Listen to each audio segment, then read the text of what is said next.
But I think the major key is that it is dirt cheap and really well made. It's really well written, really well made. And by the way, to make something dirt cheap, you don't need tax subsidies. Yeah. You don't need AI. No, you don't need any of this stuff. You don't need any of them. What you need is a good story. Welcome to another CG garage where the monstrous moon shines. We're building new Hollywood like in 1971's prime.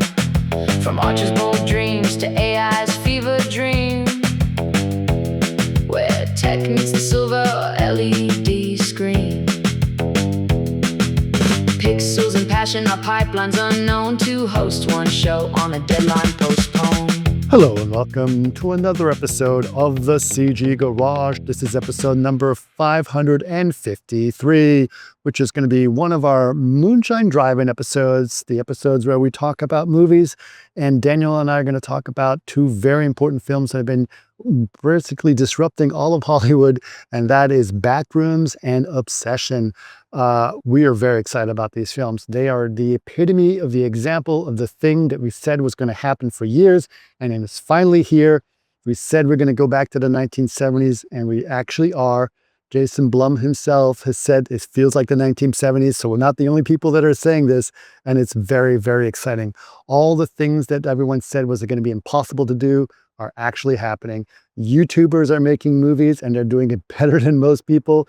Crowds of people that were never going to the movies, the 16 to 35-year-olds, are flooding the theaters, and they're doing a great job. And they're doing this filmed here in California. They're not going to faraway places to do it, and they're doing it without AI. So it turns out just making a great movie with a great story, that's probably good. That's probably what you should focus on if you want to make a good film. You might be wondering, well, where are you, Chris? Where is this location that you're filming behind?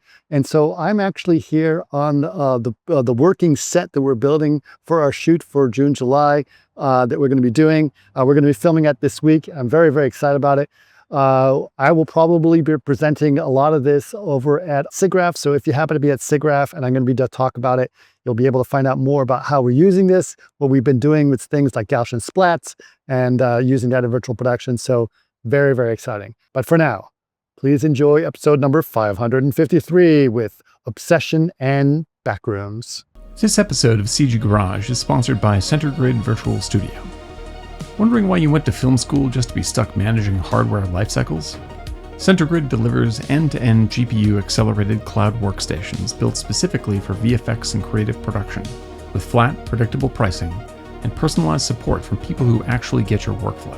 Plus, CenterGrid is TPN Gold Shield certified, so your studio's security is locked down. Check out what Virtual Studio can do for your pipeline at cgvirtualstudio.com. This episode of CG Garage is sponsored by Kitbash 3D, one of our favorite tools and an essential tool for 3D artists everywhere. With the largest library of cinematic quality, production-ready 3D assets, Kitbash 3D ensures that your studio has the tools to build stunning environments quickly, efficiently, and at scale. Design detailed worlds in a fraction of the time without compromising on quality. Head to kitbash3d.com and use the code CGGarage at checkout for 10% off any kit. Again, that's kitbash3d.com, code CGGarage. Now I look like Dracula. Yeah, that's not so bad. Okay, all right. I get it. Got some style. It's blue. I mean, I think the white balance is going nuts. Like, What do I do with this? All right. Well, cool, man. We are good to go. This is exciting, right? Oh, yeah. No, we've been waiting for this for a long time. And it's not just this. We haven't necessarily been waiting for these specific movies. We've been waiting for this movement to happen. Yes. And we've seen hints at this movement happening. And this is the clearest sign that it's happened. Yeah, this is, I mean, you go back through all of our podcasting and we've been talking about, like, we feel that the corner's going to turn at any minute. And it has taken more time than we thought, but it is finally here. And it's not just that, it contradicts everything that everyone said about the film industry. Mm-hmm. Like, Obsession, you know where they filmed it in? Los Angeles. California. Yep. And it was done for Burbank. super cheap. Yes. And in fact, under $1 million. The store was done, was actually now in Burbank and is booming with business. People are trying to go there. They used a real store? Yeah, I'm sure. Yeah, it's a real store in Burbank. And it's exactly the same. It's literally, they didn't even set dress it. They just used the same store. So people go in the store. It's like, wait, that's the thing with the crystals. And that's where the thing went. And it's like, it's exactly the same layout. Right. They just use the store as is. Use the production value you have. And Los Angeles has a lot of it, just find the right place. The Italian restaurant they're at is an Italian restaurant in NoHo, and now is super popular. That's right. That's right. But I think the major key is that it is dirt cheap and really well made. I think that is that's how you do it. Like that. It's really well written, really well made. And by the way, to make something dirt cheap, you don't need tax subsidies. Yeah. You don't need AI. Nope. You don't need any of this stuff. You don't need any of that. What you need is a good story. Yeah. I mean, I think there are limitations on this in that, this isn't going to fix the larger studio problem because there's only so many very small 4-person micro horror films that you can make before people want Star Wars. Absolutely. Right. So the actual big budget problem still exists, but this at least refreshes people's memory that, they're here to see good movies. Look at that. That's what they actually pay for. Right. And I think that's much more important because the thing is, as we always talk about in the 1970s, this very thing, the wave that happened from Easy Rider on did in fact produce Star Wars, right?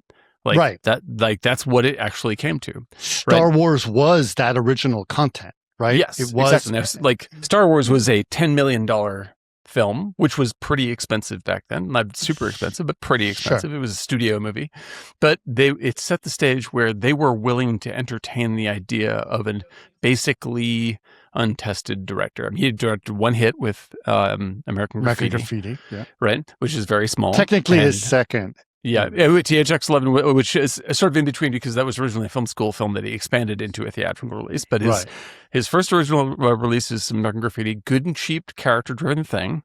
Correct. And then they invested in him doing his own original property for Star Wars, and it exploded. So I think that that when it comes to things like so what we need is a franchise of obsession that lasts 50 years. Yeah, exactly. That's what they're going to do. This is my great fear is that they're going to they will look at this and say cool.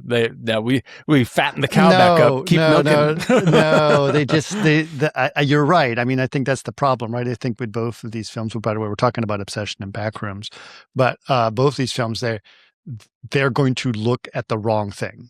Yeah. Right. Because they'll look at, the answer is get more YouTubers to make things. The answer is, make more horror films. The answer is blah, blah, blah. And that's not the answer. The answer is make better movies, but they can't quantify that. Right. They can quantify the constant problem. Right. Right. Right. This is the constant problem. And so for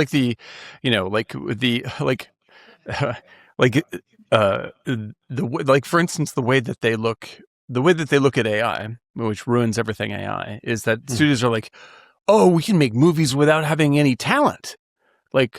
Listen to what you just said. You can't make movies without talent. Right. You have to whatever you do, you have to do it with talent. Otherwise you're screwed. You don't have anything to sell. Right. And as a good friend of ours has said, he has seen big studios invest in other AI companies saying they're going to make a all AI movie for us. And it turns out to be a disaster. Why? Because the writing and the filmmaking are terrible. Right. Isn't that weird? Look, the technology did not save you. But right. And so I think I've said this before, but I'll make this point again. And then I want to get into the actual movies because they're worth talking about as a movie, which is the whole point, right? But one of the things that people's kids aren't interested in movies. Mm-hmm. The movie theaters are packed these days. Packed. The gross for Obsession went up 3 weeks in a row. And that's the first time it's done it since E.T. Yeah. Yeah, right. It's incredible. Okay, It turns out people love good movies. Shocker, right? And the other thing, kids aren't interested. 85% of the audience was under 35. 50% of the audience was under 25. Packed with kids. Yep. Right? Is it because they follow YouTubers? Partially. So a little bit. Like I think that but the YouTubers, but more specifically, YouTubers know what young people want to watch. Yeah, because they are young. Yeah, well, and these guys, like I think the big mistake that studios have invested heavily in, right, is they followed the streaming model, which is just like, we want to buff all the edges off of these things and make them reproducible. And so we're going to make 1 million Star Wars movies. We're going to make 1 million Marvel movies. And it doesn't really matter who's directing them, like, because we have a process by which we churn this stuff out, and that'll be fine. Right. Right. And like that sort of works for TV because of what people watch TV for is a little different. And the way they watch stuff on TV is a little bit different. No shade to TV. Yeah. It's just a different experience, right? I see where you're going, but I think you're right. I think there's something to think about there. Yeah, keep going. Right, and so like with movies, like you're paying for, like, this is a special, like, little short story that you get to go out and enjoy with your friends together in a space. Like, it's a whole different thing, and that needs to reach that needs to reach a certain quality. And it has to have a quality of originality and freshness that you're okay with TV shows not having. And TV shows, like the fact that they're like last week, is kind of a bonus. With movies, that is not a bonus. You're paying $25. Like, you want this to be worth your time, and you want to hang out with your friends. And whether it's a fun, funny time, or a fun, scary time, or drama, or whatever, you want to know that this is worth your time. And what YouTubers have done is, because they turn out so much of their own content all the time, they have turned into good filmmakers on YouTube. Absolutely. Like, they are good movie makers. That's why they're arriving so freshly formed in cinema. I want to get back to the $25 because that's an issue, but let's get into the movies themselves, because I think let's just talk about it as film guys that we are. It's hard for me. I kind of go back and forth, but for a long time I was like, I like them both, right? To me, Obsession was much more of a classic horror film. Many tropes of classic horror. It's like a Twilight Zone episode. It's like the monkey's paw, you know? Yeah, exactly. Yeah. It's great. It's very classic. We've done, and pretty good. Right. And I enjoyed it. And there's tons of references to horror films within it, right? Or homages, shall we say. It's a really savory, nasty, funny movie. Like, right. It's just, and like, it is funny. Brady was funny because Brady saw it and he was terrified, and he was really upset about apparently 40-year-old men behind him laughing when things were happening when he was terrified. It's fucking hysterical. I mean, like, there's some genuinely scary bits in that movie. Oh, it's terrifying. And the tone is exceptionally creepy. Right. But in that, like, all the creepiness comes from I don't know, maybe you just have to have been through bad relationships in order to be like, oh, I know what this feels like. Yeah. Like, it really identifies a certain brand of shame and bad feeling, and it simulates it so well and heightens it so well that you can't not laugh. It's just insane. It just makes you feel crazy. No, here's what's funny about it. So, my son has historically not liked horror films because he's scared of them, right? And he just doesn't like that. And now, as he's getting older, he's more open to it, right? But my wife and I both love horror films, and we talk about films. And at some point during his childhood, he might have heard me say that I thought that Audition is one of the scariest movies ever made. Right? Audition's pretty intense, right? That's a pretty intense movie. So after I saw the movie, like, he saw it, and then I went to go see it, and he says, "Okay, all right, so scarier than Audition, because this is the scariest thing I've ever seen," right? And I was like, it's actually almost the same movie. It has a lot of the same vibes. It's a lot of the same vibes. Same movie. Yeah. More terror. I mean, in fact, Audition doesn't have any of the humor in it. It's more disturbing, in fact. Yeah, the Audition's a little bit more physically disturbing, and the way they go about it is a little more physically disturbing. But it is very much the same intent. Like that's this a really one, great gag. But I think what I liked about this one is that it's very contemporary. It's very much about contemporary relationships, contemporary issues. Well, it's the thing that horror does best, which is like it speaks to like what people are currently suffering anxiety about. Like absolutely, that's great. Like this is why I'm so excited. It's like because we've complained on this podcast before. I'm just like I'm not putting this off on. I kind of joked this like this is a combination of Audition and Big exactly. But like I have been like there has been great strides and great works of art made by young people in video games all over the place. Right? There's been arguably great works of art on YouTube, and for years I've been like, where are all the great young filmmakers? What the fuck is going on? Like there's been there's been a couple, but very, very, very few. And suddenly to see this, I was like, oh shit, here they are. They've arrived. Here it is. And they're now here. They're here. And now it's ultra exciting because suddenly like movies, like it's not just fresh and fun for me, but like, especially when I went to go see, both movies with both my sons. And I went to go see Obsession with my older son first. And then I went to go see Backrooms with both of them on the second day. Right. And especially when Backrooms is over, my youngest son, I looked over, I was going to say, what did you think? And he had this look on his face like, holy shit, that might be one of the best movies I've ever seen. And I was like, yeah, buddy. Like it was so exciting. Because they've never seen anything like that. They've never seen anything like this. It's just incredible. Like he pointed out, he was very clear about it. He's like, listen, I've seen plenty of great movies, but they're great movies that coming into it, I knew there were great movies. Like it's like you showed me Jaws, you've shown me these Steven Spielberg movies, you've shown blah blah blah, and like I know going into it that it's great. There's an expectation, but to discover something on his own that is great is beyond satisfying. And I was like, that's a home run, dude, 100%. I've told this story before on a podcast, but it's worth repeating. You know, it was like when I came home from college and I turned on MTV and then suddenly there's this music video coming on called Smells Like Teen Spirit. And I was like, what the fuck is that?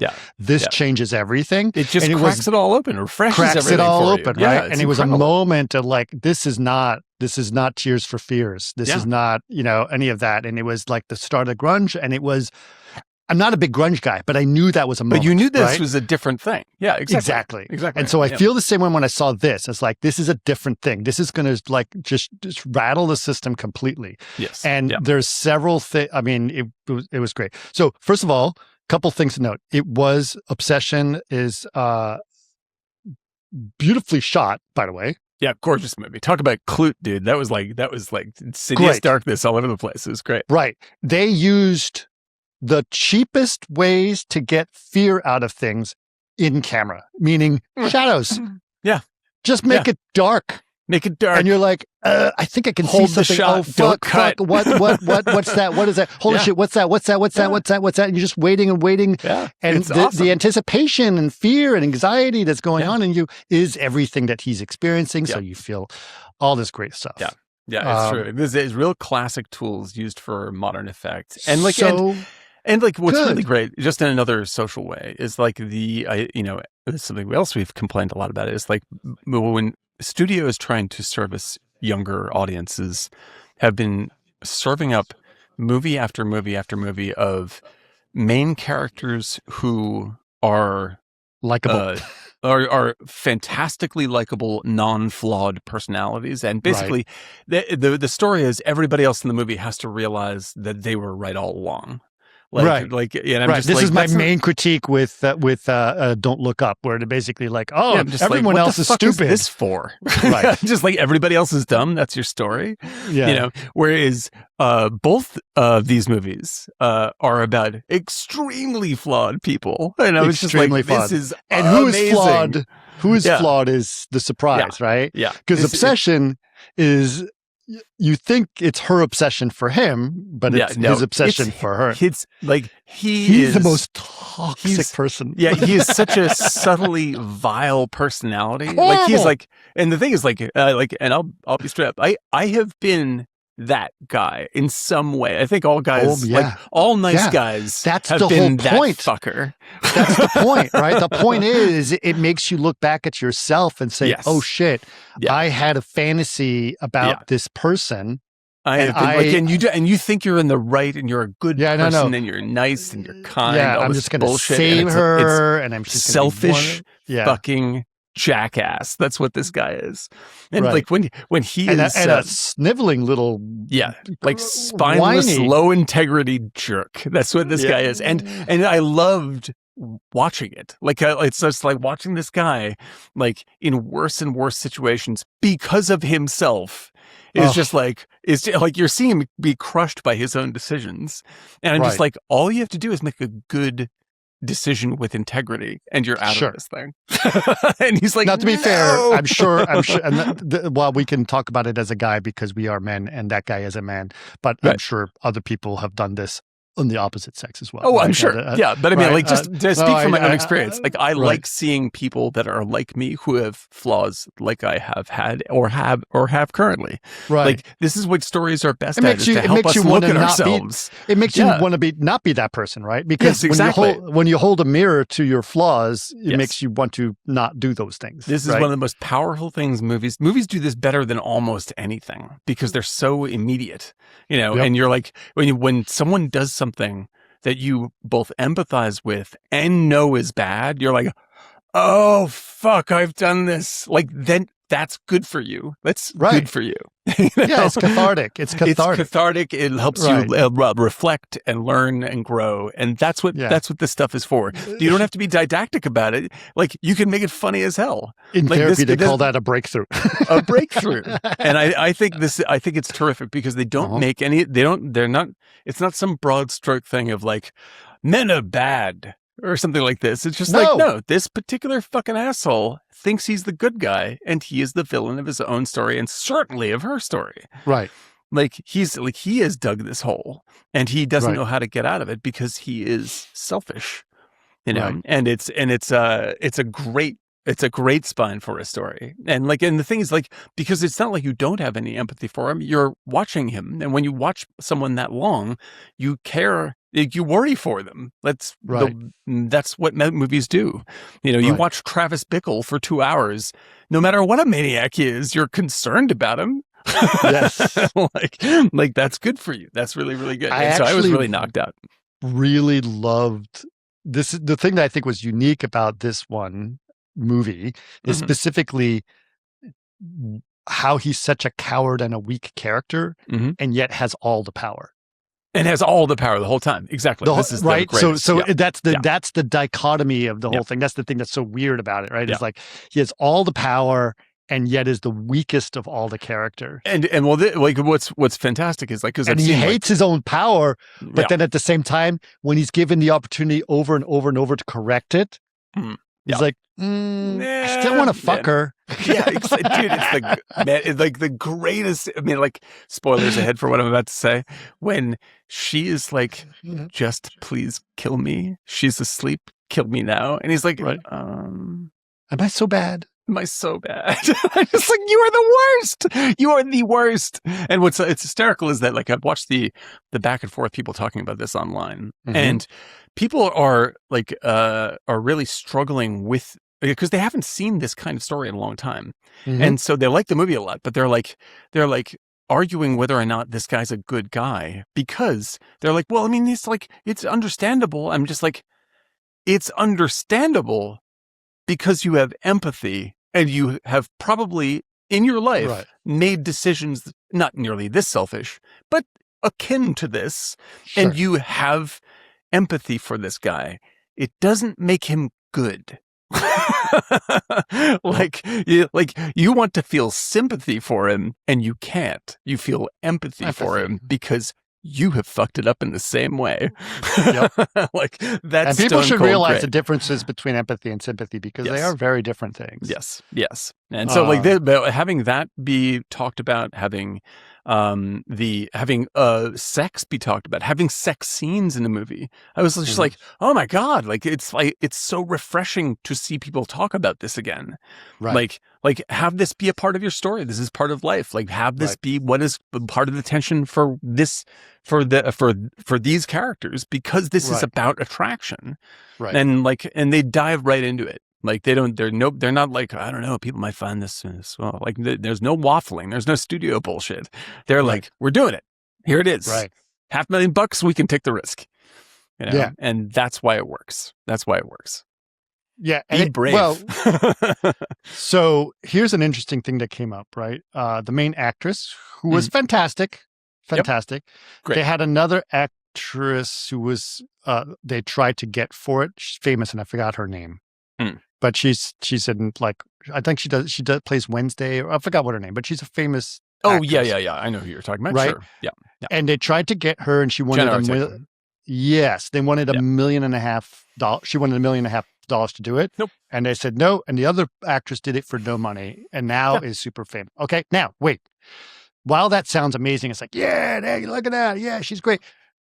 Now this means that this particular actress she's not going to continue doing movies for free, right? Yeah, no, she's going to go up to $1 million. But that doesn't mean it's right to ask Jenna Ortega to do it for free either.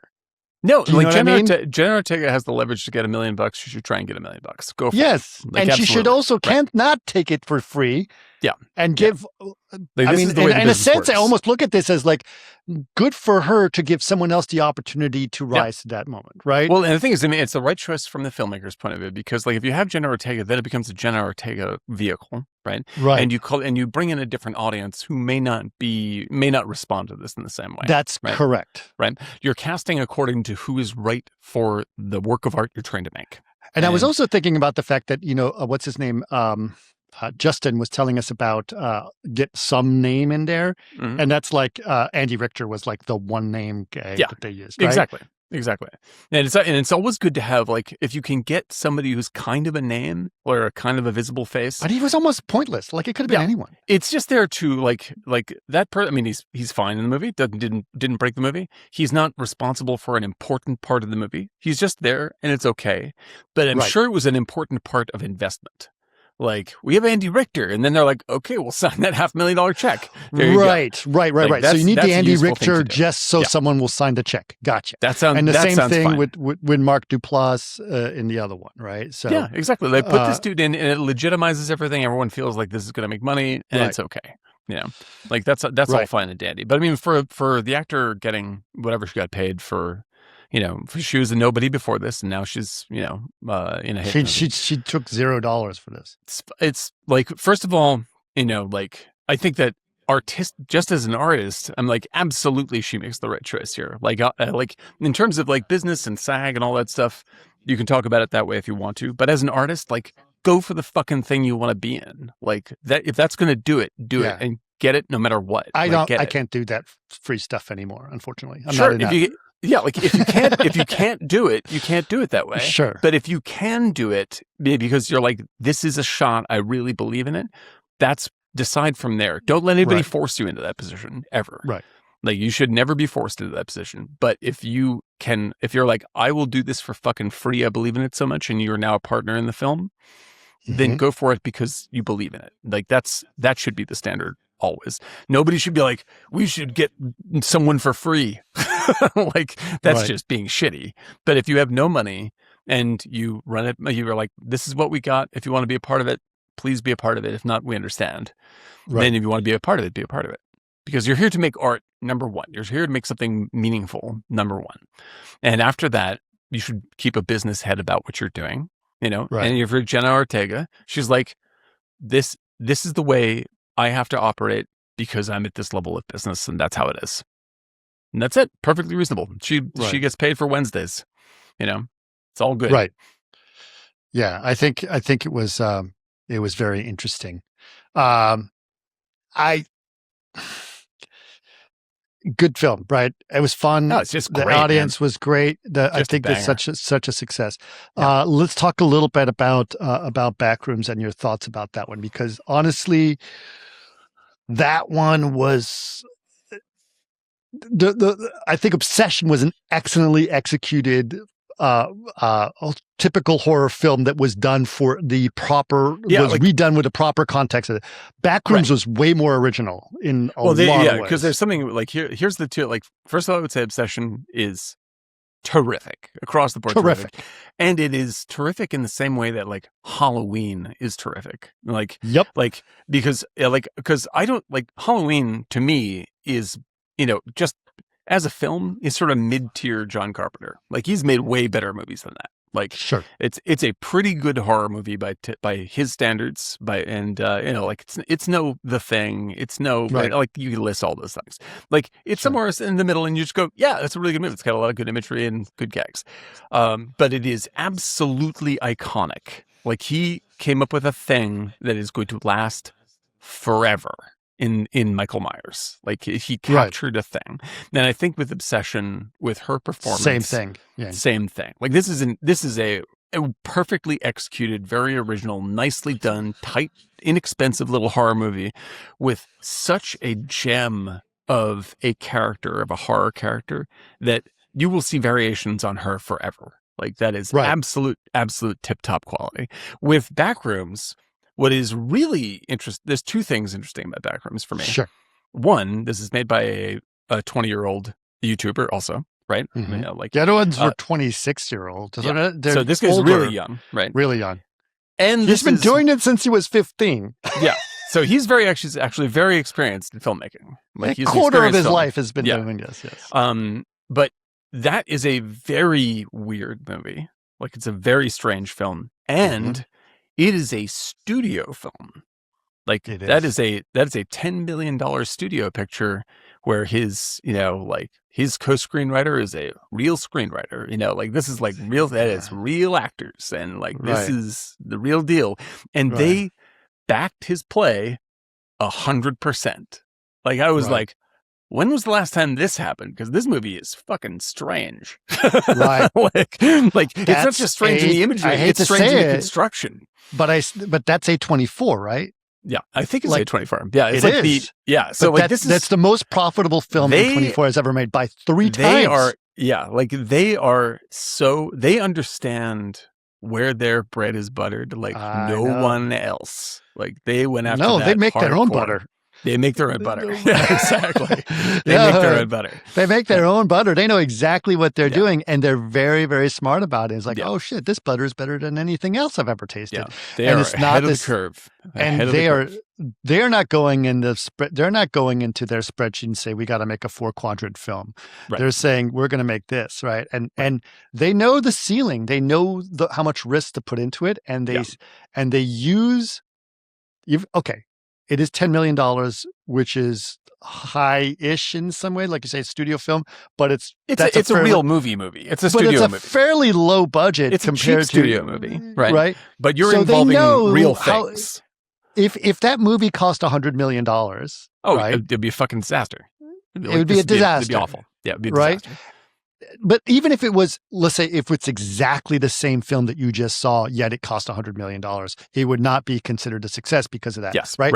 Brady, for example, brought up a point. He actually had something he was upset. He saw Hokum, which he apparently loves. I haven't seen it. He says it's a really good film. He goes, no one's getting any attention on it because it wasn't directed by these young kids for very little money. Like, because it was a expensive film, no one seems to care. So everyone seems to care about Backrooms and Obsession because they're done by these young kids for very little money. I think people are very excited by that. I think they should be excited about that. And I think as part of me goes, yeah.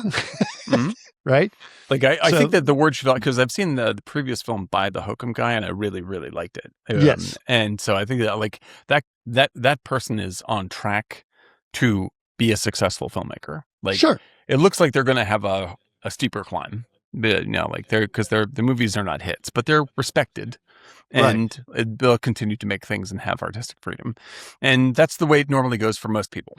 Sure. Like, so I don't. There's nothing to feel bad about, but there is the thing that is happening for both Obsession and for Backrooms is, and what I think you and I are interested in is, like, there is a culture to movie going that has been restored. Dead. for years, and to have it come back to life and have people be cheering for team Backrooms, and like this kid's 20 years old and they're talking about him like he's, like you talk about, like sports guys talk about this young quarterback out of nowhere. You know, like that's really exciting, and it makes you invest emotionally in the idea of going to the movies. I'm fucking 100% there for it. So let's talk about that, because, it's interesting. I talked about this with my wife and about how kids aren't going to movies. And she goes, one of the reasons kids don't go to movies is because movies are freaking expensive. And she's right. You and I, when you went to movies, it was $5, maybe $7. Yeah. And we would go, and it was pretty cheap, right? Yeah. And we would be able to do that. Now you can't do that as a kid. So what I think has been liberating, and my son asked for AMC A-list, right? Yeah. It's not that expensive. If you think about it contextually. Yeah. And this is the end run. This is the way to go now. Like if you want to have the full experience, I agree. Right. And it's, well, I hate to say it, it's basically a subscription. It's Netflix for the movies, right? Yes. Yeah. And so now you're paying like $30 a month. So just so people understand, I don't know if it's the same everywhere, but I have AMC A-list. I have one of the biggest AMC theaters in my backyard. The best theater in probably all of Los Angeles. Yes. It's incredible. But essentially it's, $30 a month, and you can go up to 4 movies a week. Yeah. For free.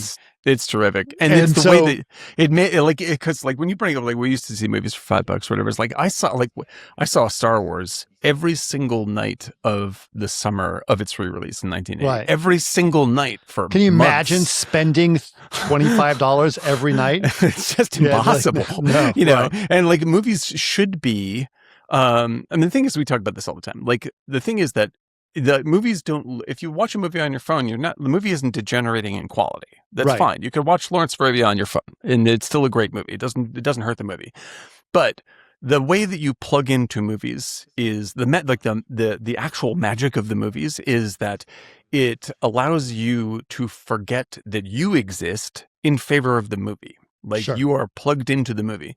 The more you can put yourself in a situation, like in a fucking altered states tank, to do that, the deeper into the movie you're going to be able to fall, right? And when you do it with a bunch of friends, then it's even richer. Like, then it's like, whoa, I just tripped with all my buddies. It's incredible. For sure. A couple things though, when I went in to see Obsession, right? I went by myself, right?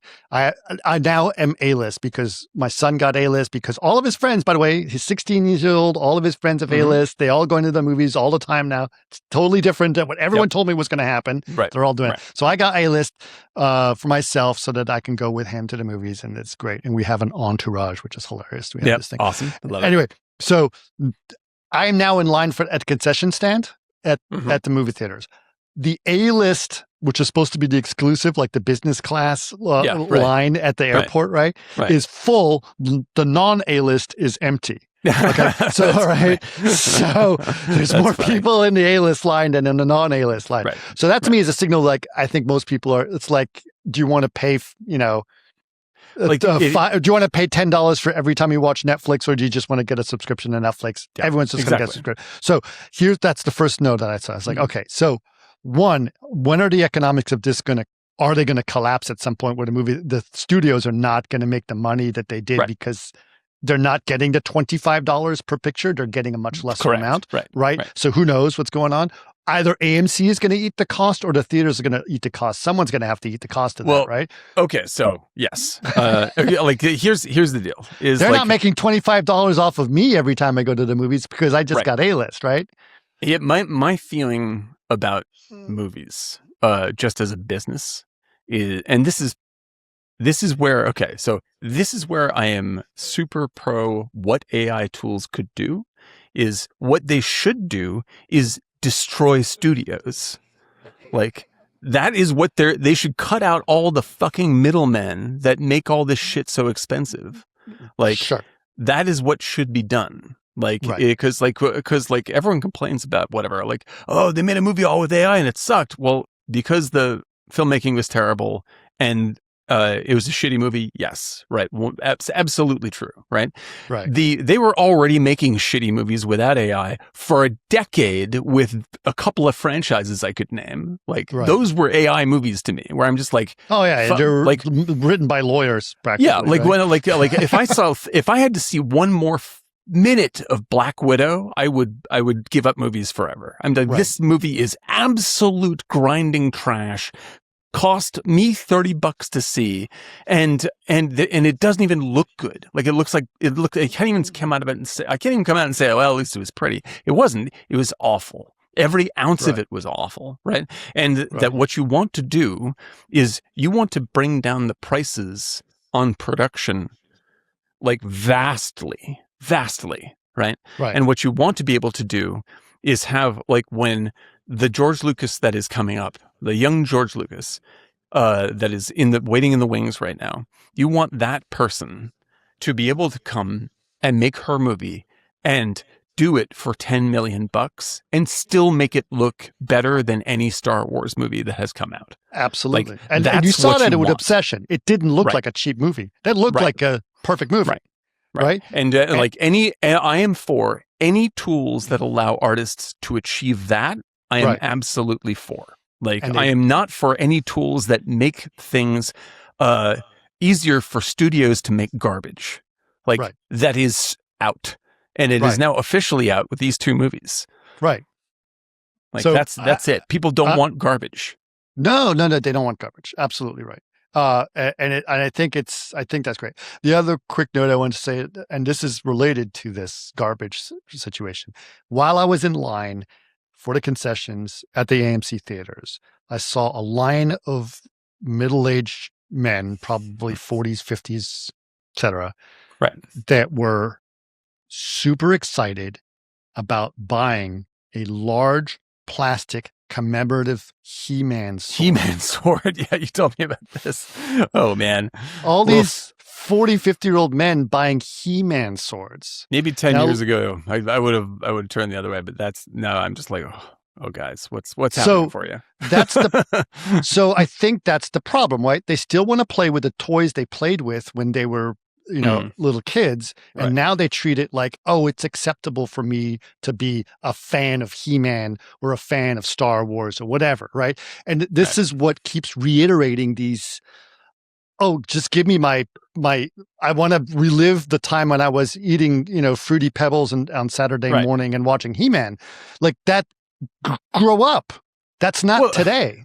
Well, just in the mechanism of, like, when you were eating Fruity Pebbles and watching He-Man, you were incredibly happy and satisfied with this experience. Like, what you should want to relive is incredibly happy satisfaction with what you are watching. Not what I really need is some Fruit Loops. Like, the Fruit Loops aren't going to give you that happy satisfaction. Good filmmaking will give you that happy satisfaction. Like, that's because, like, when you were 5, that was good filmmaking. You're like, I've never seen anything like He-Man. This is incredible. Right. This is wild. But if you're watching something today, you should demand that it have the same effect on you as a grown person as He-Man did when you were 5.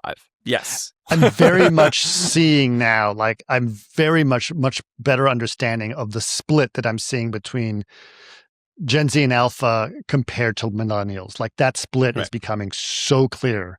The millennials stalled. I think they stalled a lot. They're still caught in they're caught in the same trap that we were caught in. Like, it's they are right. And now they're trying to push their nostalgia. It's not going to work anymore. I hate to say it. I'm so excited about what the new Gen Zs and the Alphas are going to be. Dude. Yeah. This is all I've ever wanted. Yeah. This is all I ever wanted. Yeah. It's so good. So, so these are it was very, very good. And yes, listen, I'm saying this as an 55-year-old man watching the anxiety of a teenage boy who has a crush on a girl, right? Yeah. And somehow I'm reliving that, so there's a little bit of nostalgia in that area. This is not nostalgia. That is not nostalgia. That is like, that's human feeling. Yes. And you're like, oh, fuck, I know what this is like. Because that could have happened when you were 53. Oh, yeah. like this kind of stuff happens all the time. These are real feelings. It does. And so, and the thing is, I mean, I slightly disagree on this. Like, I don't give a shit if they make a new Star Wars movie. That's great. But don't just remake old Star Wars movies and show me pictures from old Star Wars. Like, you must make a new movie. It is a new movie you are making. Right. Like, and I see that. You can't do that. Don't do it. Rogue One is a good example of a Star Wars Andor movie is a good that was, example of that. Yeah, it's like it can be done, right? But Sure. it still is seen by studios as a massive risk because the production is still extremely expensive, right? And that's what I said. Just like the production costs of things must come down to the level where we can risk being creative again. And with horror is the first thing that allows you to do that. And I believe that on one end, it's a studio problem in that studios should aim to be A24. Like whatever they're making, it should be like, we want to craft our identity so that A24 has a lock on that talent somehow. They don't know. Yeah. Studios, I hate to say it, but if you go to, I'm just going to pick a random one out. But if you go to like Paramount, they wouldn't know how to pick a good story to save their fucking ass. They have no idea. I mean, they haven't known what to do with Star Trek for, decades now. They like of all this, they have no idea. They have no idea. Yeah. But I mean, there probably are people at Paramount that are very talented, but they're not the people making decisions. The thing is, I'm not trying to mischaracterize anybody who works there. Like it's the system itself creates the mess. Like there's loads of talented, very smart people there who know what good movies are. Right. But the structure of the system is bloated and expensive, and there's no way for it not to end up having to require 4 quadrants shit. Absolutely. Because it's just too pricey. And Disney was the problem, honestly speaking, because Disney did very well, right? Because yes, they had very talented people, but they're like, ultimately, while making a good story is great, we want to sell toys, right? Yeah. So by selling toys was where they made their money. So they can franchise. And they can make a good story, but it's franchise. And everyone followed suit on that. It was like franchise. It was a weird car crash, but it's like Netflix is on the rise and streaming. Yeah. Everyone's like, maybe we get into streaming and all this stuff. And everyone's panicking. They're looking for stability. And it seemed like that stability. But as it turns out, that was you were building on mud when you did that, and it's a giant mistake. Like creativity is what sells tickets. That's what has always been true. Yeah. And people, and the thing is, I don't say this in any kind of snob way. Like, I mean, like there's a reason why, Taylor Swift is the most popular pop artist because she's super fucking good at being a pop artist. Right. Not because she's any random junk. She is absolute top of the line entertainment. Whether you like her or not, she is working extremely hard to do what she does, and she corners that market. Like that's your job. That's your job. Right. And when but if you're like, I don't know, they'll just listen to anything, and then you start programming things that way, people don't like it because it's boring and not worth their money and time. And it's fine for things like I said with TV, it's a different animal. Whereas it's like when what's his name, Matt Damon was talking about when they were putting the Rip together, and he's just like, oh yeah, Netflix made us rewrite this so that like we re-explain the plot every 6 minutes because most people are making dinner and on their phones and all this stuff. Like that's the way Netflix thinks about making movies. They're just like, we are passive entertainment that is on while you do stuff, and that's fine. That's like people want that. I want that. You're not doing that while you're watching Obsession in the movie theater. Yeah, but if you're going to a fucking movie theater, I don't want that. I want something else. Like I'm going there on purpose, and I'm paying a lot of money. I'm paying like a Netflix worth of, a surcharge. Like I want the whole thing to knock my socks off. Yeah. And if I watch like a Netflix made movie, I'm probably doing it while I'm also playing Candy Crush. And Netflix was $14. It's fine. Who gives a shit? Matt Damon's in it. I love it.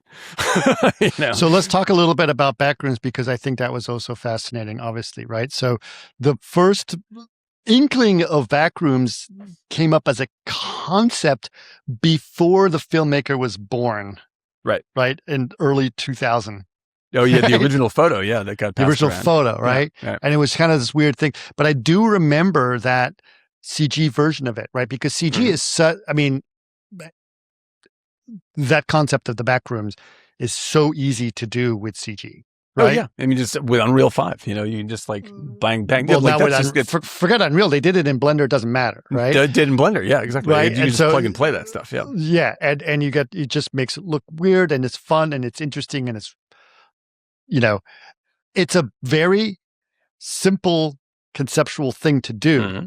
and then you take that idea and you explore it. Yes. Like explore. What does it mean? Right. What does it mean? What does it mean? Right. And the writing on this was kind of fascinating. It's really great and very surprising because like surprising, right? Yeah, like that because like when the movie first starts, I was like, okay, it's gonna be about this guy, and like they're spending time developing the guy, but they're also spending a little bit of extra time on the psychiatrist that he's talking to, and I'm just like, well, it's interesting that you're getting her backstory, but clearly it's about this guy, and then the movie's like, maybe not though, and like the structure sort of splits in two. And the back half of the movie is sort of like the sequel to the front half of the movie. Right. You know, and I'm like, this is a really fascinating way to build this movie because it makes me feel like I've now gone into a different space.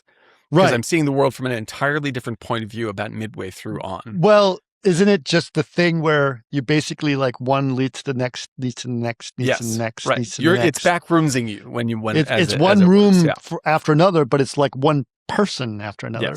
Yes. And I think that there's a real like it really understands the metaphorical action that's happening with this setting, right? And it's like because what my favorite shot in the movie has nobody in it. It's when it starts in her childhood home and sinks through the floor and then sinks through the floor and then sinks through the floor. And you're seeing the abstraction happen to that space as you're going to the next dimension and the next dimension. Right. And I'm like, this is linking two ideas. One, it is memories. It is memories, right? And it's how like your brain sort of fuzzes things out the more distant they get. Right. It's also how movies operate because, you know, it's like a photocopy of a photocopy of a right. photocopy. Like movies are drawn in broad strokes. So like it gets a little bit more, you know, stylized as it goes. And it also, it is the same sort of mental abstraction that we go through when we are, say, on the internet for a long time. Which is what I truly think this experience is about. Like it is like, I mean, you could sort of put a big red circle about it and it's like, shit, we spent a lot of time on the internet during COVID and that's the Backrooms. You know, it's like you're in an ever expanding space that you feel more and more trapped in, and it's way hollower than you experience. It's the rabbit hole problem, right? Right. And I think it's fascinating because, you know, you think about movies that have like scary hallways, right? And there are these scary hallways here are empty, which is fascinating to me. And you can see hints of meaning, but it's largely meaningless. There's nobody it's not actually it's not a dark alien planet with dripping water and weird strobe lights. This is our everyday experience of the internet. That's what this is, of social media, of the internet, of how we view the world. And it is a see lonely, what you're saying about that. Yeah. It is an expression of anxious loneliness where there must be more. And you can keep on fucking going deeper and deeper into the thing, trying to find another human soul, and you won't. Like, it's just endless. It's just more endless nonsense. And you start dealing with other people's fucking problems like they're your problems. You know, and I'm just like, this is like this. I think the metaphor is interesting because although I doesn't have the same fear and anxiety, but I do had the same thing when he goes into a room and then he gets the next step and he gets the next thing and he goes down the hallway, makes a left, makes a right, and it's like I was like, you're gonna get lost, dude. Yeah. Right. And so that getting lost felt. Yeah, that's the anxiety, right? You're it's both like, how lost did I get out and of here? addicted to trying to find the next thing. Right. Like, so that's kind of like when you're like click on links to the next link to the next link. This is it, man. This is it. You keep like, or like when you're fucking flipping through TikTok, you're just like, maybe just one more thing, maybe just one more room, maybe just one more room, maybe just one more room.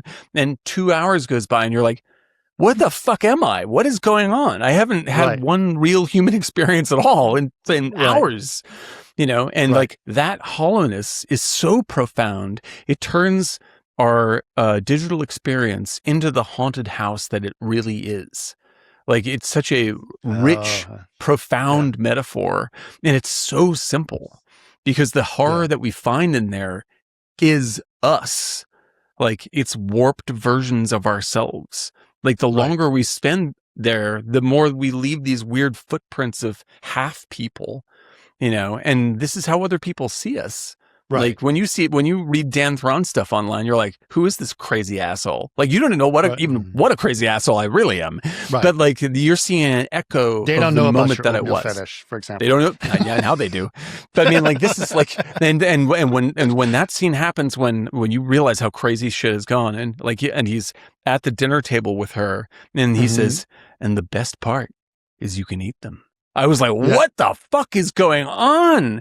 Like you are like the nourishment that you're getting from this experience is other people's half dead lives. Like this is fucking bad news, man. And it really, really worked. It really, really worked brilliantly. I also thought, to me, the distorted faces of those people and the half nothingness that they are was essentially a jab at AI to me. It's also that. Yeah. I mean, that's because all, AI is that's all like a part of the thing. Kind of a representation of a human, or you think it's a representation of a human, but it's not this really is there. I think that's definitely in there right on top, but that is part of a much larger issue we face, which is like all comes under the heading of authenticity.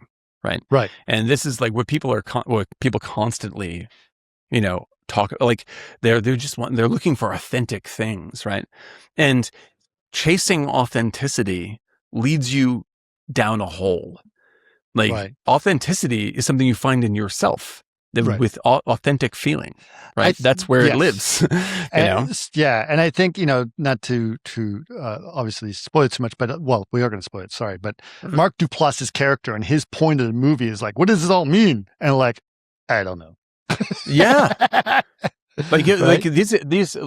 These characters are trying to find meaning outside of themselves, and they're digging a deeper and deeper hole to try to find it. And that is what is essentially our issue right now, whether it's AI or whether it's fucking because the thing is like on the surface, like the visual aspect of like this is very AI-ish and I can't connect to it as a human. A+, very true. But also it is Instagram and TikTok are like, as much as people love, like they'll go on long rants about AI isn't art and all this stuff, you are doing it on TikTok, which is the biggest AI on the face of the fucking earth. Like you are part of the AI. Like you are doing the will of the AI right now by being mad about it. It's interesting. So there was a paper that came out recently where someone had a picture of a car, right? And they took the picture of the car, they looked at the reflection in the mirror or in the glass or something of the car, of a building behind the car. And they used the AI to identify exactly where that car was parked in the world. That's wild. Okay? Yeah. Right. Okay. So where did they get that information? The internet? Yeah, but how? How did they Google they Maps? know? No. Well, partially yes, but that's not what trained what biggest trainer of Instagram Pokemon Go. Pokemon Go. Yeah, exactly. Right? So people don't realize when they're playing Pokemon Go, it's incentivizing them to train an AI. So Niantic is not a game company, it's an AI training company. And when people go on Instagram, people go on TikTok, they're reinforcing training on these systems, right? So I think that is fascinating and interesting. I do love the fact that Backrooms was like the truest psychological horror.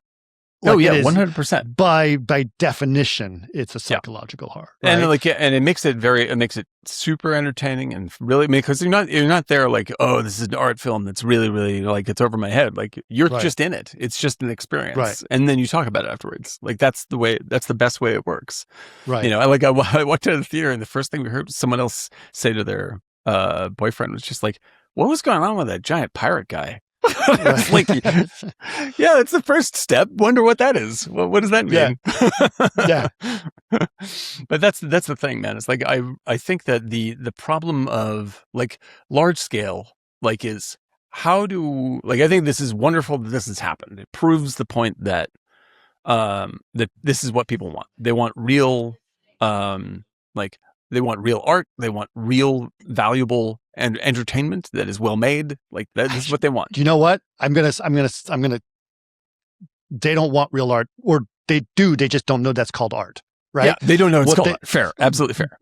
Like, right? That is art because that they is have not absolutely art, experienced. yes. They have not experienced art in this way in a long time. Yes. What they want is a true emotional response Yes. that is unique and Yes. different and makes you feel something. That is the beyond freshness what you we're want. talking about, right? Right. And the thing is, like, you're going to be able to watch Backrooms a million times and get something new out of it every single time, which is what we Sure. always talk about when we talk about 5 easy We always pieces. talked about it. Five, Yeah. right? But at the same time, both of these are extremely simple stories. Yeah, And it that's doesn't have to be not complicated. that's not a bad Right. thing. The depth of it has to come from your own psyche, which is Yes. exactly the plot of Right. Backrooms. It's Yeah. exploring your psyche Yes. through these Well, go down the yeah. rabbit hole. Oh shit! Yeah. It trusts the audience to be curious about what is happening, right? Right. And to try to resolve these things themselves, which Right. is where the story really means things to people. Like it's not Yes. just spoon feeding you through a bunch of statements. Like it's Yeah. just like some shit's happening. We're going to show it to you. And I don't know. Right. Yeah. Watch at your own risk. It's also, and then again, this is a massive spoiler to the whole thing. But like you were saying, there was two different characters. Who knows? The point is the psychiatrist, right? She's Right. very good. By the way, Mhm. her dialogue as actor. a psychiatrist are perfect. Yeah. Like that's and the exactly actress how a is terrific. psychiatrist works, Like, right? I loved her She's a performance in this. great actress in this. Yeah. But she is essentially exploring some guy's violent behavior and trying to get him to come to terms with it. Yep. But she never comes to term with her own past Yes. until Right. she is forced to go down the rabbit hole that he went Mhm. down. Like to deal with it. like right. And so like And isn't that the movie case though? Like I hate to say it, but a lot of people who go study psychiatry study it because they're trying to figure out something because about they have themselves. things wrong with them. Yeah, exactly. Right. Like Right? but I mean like this is that's the greatness of the movie is like it's not like there is no it is not a safe movie. It doesn't have it wrapped up for you. And Right. like there isn't a person who is right and good and doing the right things. Like she's just as fucked. Like she's making mistakes and she's like she's trying to do the right thing the way she knows the right thing works. And still Right. it's very tangled and sticky. Well, and the I love when thing she is, is like, what? yeah, she's like, no, I'm going to help my client, and she's doing the right thing. She's like, I got to find Right. me something's fucked Right. up with This him, is right? dangerous, but at a certain Right. point, like I may be going too far here. You know, like Yeah. when she's like, you know what? Get me the fuck out of here. If you want to stay, you stay. That was just Right. like damn straight. You don't want to get caught up in this mess. This is awful. It's not going Right. to get any better. It's not going to get any better. And even then, it's too late. It's just too late. Yeah, You know. And I think this last is like shot was so it's so perfect. gold, pure gold. One of my favorite last shots in quite some time. Absolutely, It's great. a what a great wind shot, up. and I love it. It's especially in a theater because the last shot happens, and you just hear everyone in the audience go, Yeah, just "Movie ends." flawless. Boom. Just flawless. Yeah, like that's just That's no, just like and it's like, and now get ready for the sequel. God damn it, no! Like- I really hope they don't do it. I really Well, the hope thing they is, like, don't. do it. go ahead and make it. But Sure, you're right. But now, like, You still have a can't perfect be- movie. Yeah, you can't make this movie again because you made that movie. Now you have to make Right. a whole new movie that's just as good or better. In fact, you kind of have to make it better in order to justify doing it at all. Right. Like that's the stakes. You can make all the sequels you want, but the fact is, here's what happens with sequels. Either they are forgotten. Like nobody remembers there was like nobody remembers half the sequels to fucking any of the movies in the 80s. Like you can remake it. No one remembers there's a Poltergeist remake. You remember that one? Hmm. No, because it sucked. Like there's a Right. Fog remake. Nobody cares. Like they just get Right. forgotten. Just get forgotten. Or they're great. Like The Right. Thing.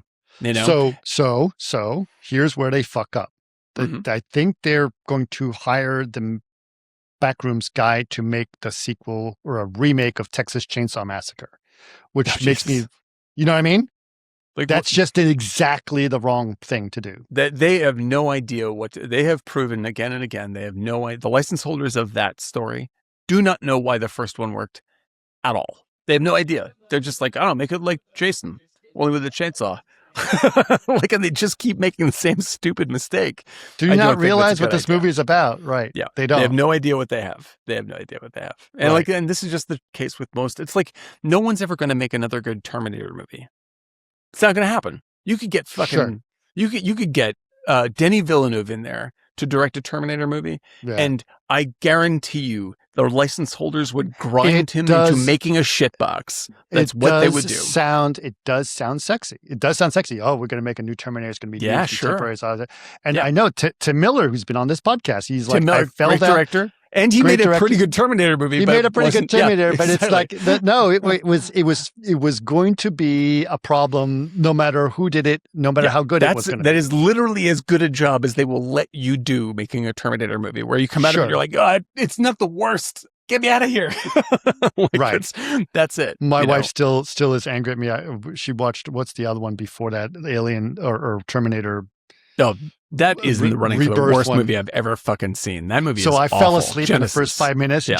I fell asleep in the first 5 minutes, and she was forced to watch the whole thing, and she still is angry at me. You owe her money. That movie is awful. Like you slept through the whole thing. I can't believe I had to suffer through that alone.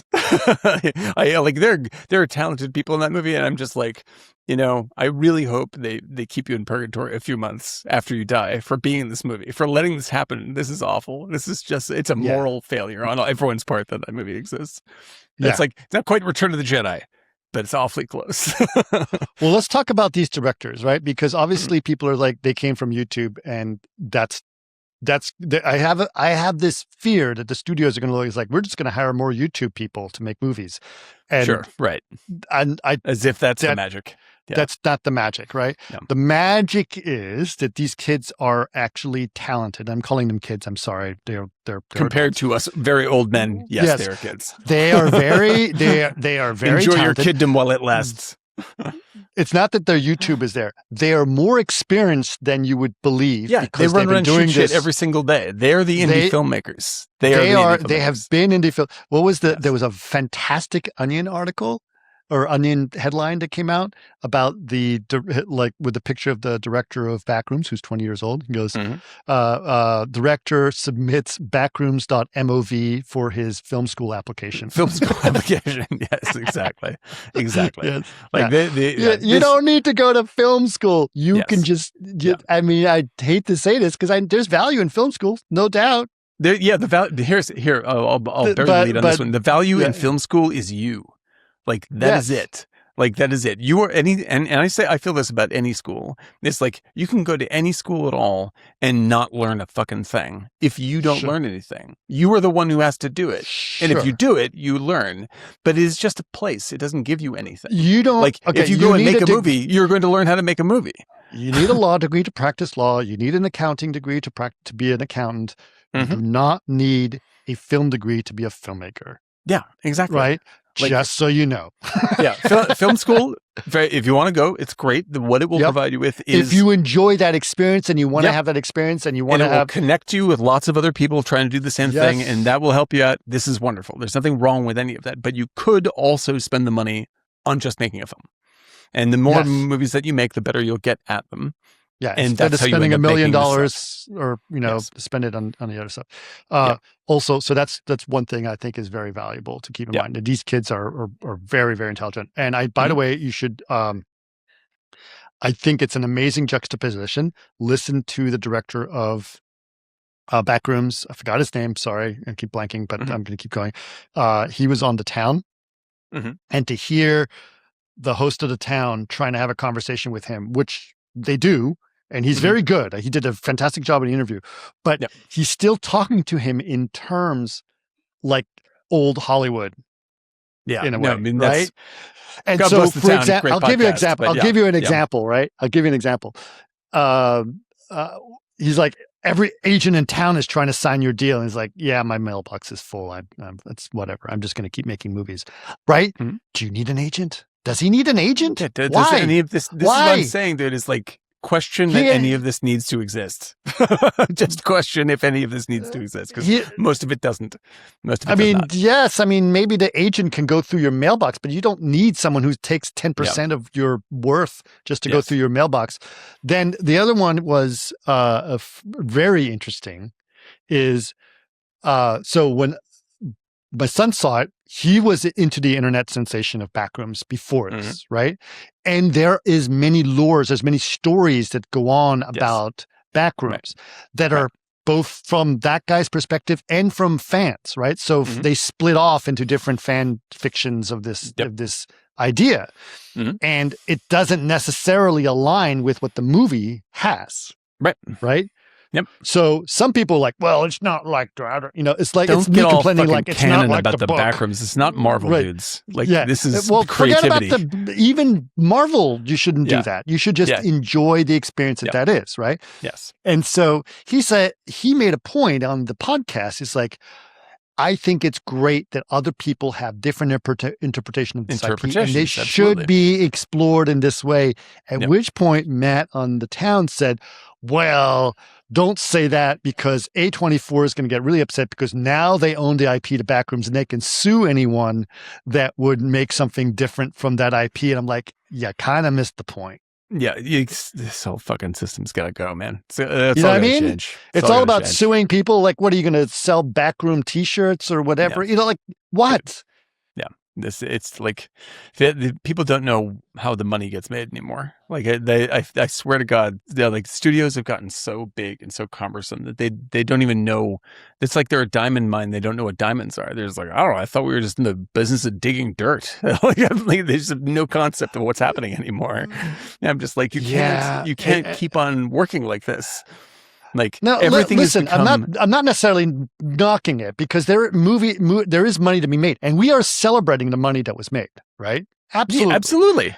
And the thing is, like, there's plenty, there's plenty of good studio stuff that I can say. Like, there's plenty of great people I've met in studio interactions, but at large, like, the system is not producing the thing that makes money, so that machine is busted. Like they are just figuring out now, like, oh, wait a minute, like how do we just make movies, like instead of franchises? How do we how we need to make the money? How does this work? And they've forgotten. Whereas, like you know, in the 70s they knew, right, and then in the 90s they knew, and like I mean, it comes back around over, but they have to keep on relearning, you know, because they get on the money train and they think it just automatically shows up. You know, and that's not true. Like you actually have to be making good shit if people are going to pay that much for it. You have to. Otherwise they don't show up there, because like Netflix, it's easy to put on mediocre shit on Netflix because you're at your house, you know, you got plenty of other things to be doing. And if Netflix is like, meh, then you're fine with that. I'll leave on Burge Baking Show all fucking day long. I love it. It's great. But it's not there. I'm not doing that because I'm going to get some rich realization about my life out of it. Like that's just a fun distraction. I like Noel. Like that's that. I don't know. I think I think that there's been some great value in streaming shows. Honestly speaking, right? Absolutely. Like, there's loads of great ones. Well, so you and I have talked about The Diplomat, for example. That's fantastic great writing. Show. It's really good stuff, right? But Widow's Bay, we absolutely adore Widow's Bay, and that's just so much fun to watch. Those things are like now, and not to split hairs, but those things are operating like good television, which is different than the bulk of what streaming is. Like good television is a special animal that you're watching it on purpose. You're paying attention to it, and it's a story that's broken out. Like it's still tight stories and really well done, and happens over the sequence of weeks. Like that's something you do want to talk about with people, and takes place so the conversation carries over from week to week. It's very exciting to be part of it. It's wonderful, and you can do more novelistic things, more rich character explorations. There's lots to be done in that. That is not the bulk of what streaming makes. Like the bulk of what streaming makes. 90% of any streaming, let's pick on Netflix, of any streaming is packing peanuts. Like it's just filling the space of your house with visuals and sound. And it's kind of there and entertaining and fine. And this is what its job is, and that's good, right? But the movie studios, trying to treat business like that does not work. Even at the lowest level, even at the trashiest, dumbest level that does not work. They did essentially. They turned. I hate to say this, but they turned Marvel into Netflix because every ending of every Marvel film was a hook for the next movie. Yeah, and the production became very sort of beveled and smooth. Oh, yeah, and in order to follow this, I have to watch 17 you watch all the other shows, movies. And it's like, oh, like who gives a shit about any of this stuff? Like, I mean, like there's plenty of great Marvel movies. They made a million of them. There are at least 7 that are good. But you look at Obsession and Backrooms, it's like there's a story with a beginning, a middle, and an end, and it ends like that. And it's a statement, and I'm every time I'm going to watch that movie again because I love the flavor of this sandwich, man. This thing is just great. Like that's why I'm going to do it. The chances of me watching any even Thunderbolts, which I liked, I might see it again on streaming some point. Like it's a good movie. It's fine. Like it doesn't stick in my brain the way Obsession does. Like I wouldn't talk about Thunderbolts for 3 days straight afterwards. No. Like it was a perfectly good movie. Nice job. And really honestly, do you think that people are talking about Obsession and Backrooms because they're cheap? Well, I think it becomes a little tricky. Like I think that the cheap aspect for audiences is part of the celebration of it because they like when a young up and comer comes out of nowhere, right? Sure. But there's a business aspect to it that is actually important to figure out for studios and filmmaking at large, right? And like I said, this is really good to show studios and everybody else what people really want. This is like the distilled basic version of what people want. They want things to be good and interesting and emotionally compelling. That's what they want. Like that. That's what they will pay for over and over and over again, right? Like these movies, you can't keep redoing these movies. Like you can't just make Obsession style movies forever, and you can't make Backrooms style movies forever. There's a lot of other kinds of movies that you have to make. It's the same argument, I'm sorry, about Star Wars, right? Star Wars was amazing the first time because it was the first time. And then you keep doing it for 50 years and it gets a little stale. And it gets a little numb. Right. So you can't keep doing that. Big stuff. They want epics. They want a big, vast palette of movies, right? Sure. From the small, weird little horror movies to the Lawrence of Arabia's to the Star Wars to whatever, right? Right. And what you need to be able to do, right, is you have to keep the rate of return as close to the rate of return that Obsession has as you humanly can, because that does two things. One, if your price tag is low, that means you no longer have to make $1 billion just to make money back. Right. Right. That's number one. And if your price tag is low, you can afford to take risks creatively. Right. Mm-hmm. Which is what you need to do in order for your shit to sell. Right. That's it. So what we need, that's the venture capital idea. Startup companies, I'll put a few dollars into this. It might be huge. Right. And so if it's not, it only cost me a few bucks. There's a number of ways to attack this problem, and everyone involved in filmmaking has to try to work towards the same thing. One is to A24 is great because it curates a group of films. A24 has a vibe and has a style. From what I heard, that it was one of the executives at A24 that saw their son watching Backrooms that decided to sign the guy up. Yes. And he's like, that slots into what we do. We are creating a vibe for ourselves as a studio, right? And just by being offering that curation, if it comes from us, you can expect these things. And then also not ruining it once they option it or get it. Yeah, exactly. Right. And so being really responsible in that way. I'm going to risk my money if it says A24 at the top of it, because I'm they do risky stuff, they do weird stuff. I know what to expect at least a little bit, and this looks really interesting. I bet I'm going to get my money back in terms of quality by paying my $25 to see this. So that's a good relationship. That's one aspect, right? The other aspect is that you need to actually cut production costs literally down to a fifth of what they currently are.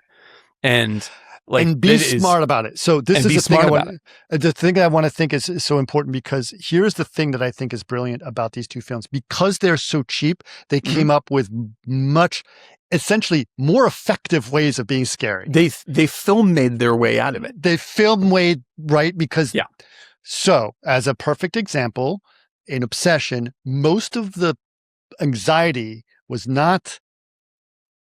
the shadows. Was when she's in shadows, you have the like, I don't know what's going on. This is scary, right? You can't quite see what's going on. That's scary. It's so easy to do. Just put it in the shadows, right? That's number one, right? Number two, and this is actually in both films, but it's definitely true in Backrooms. Sound design is so fucking powerful. This is so like, good. You can save so much money by being a fucking good filmmaker. like sound design specifically, right? Yes, like this is all part of it. But people ignore that. They don't know. Like, and I'm not saying that sound design is cheap, because it's not. Look, and it involves just as creative people. Everyone has to be super talented. It is so much cheaper to pay. Like, if you pay one sound design person a shitload of money to do a great job, right? That shitload of money is absolutely nowhere near as expensive as paying 16 visual effects companies to try to get the same effect and fail. Right. Like this is the cheap way to go, is to pay this one guy $1 million because he's the best in town.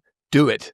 And that's saving money and getting the effect you want. Sound design gives you like, oh shit, what is that? Right.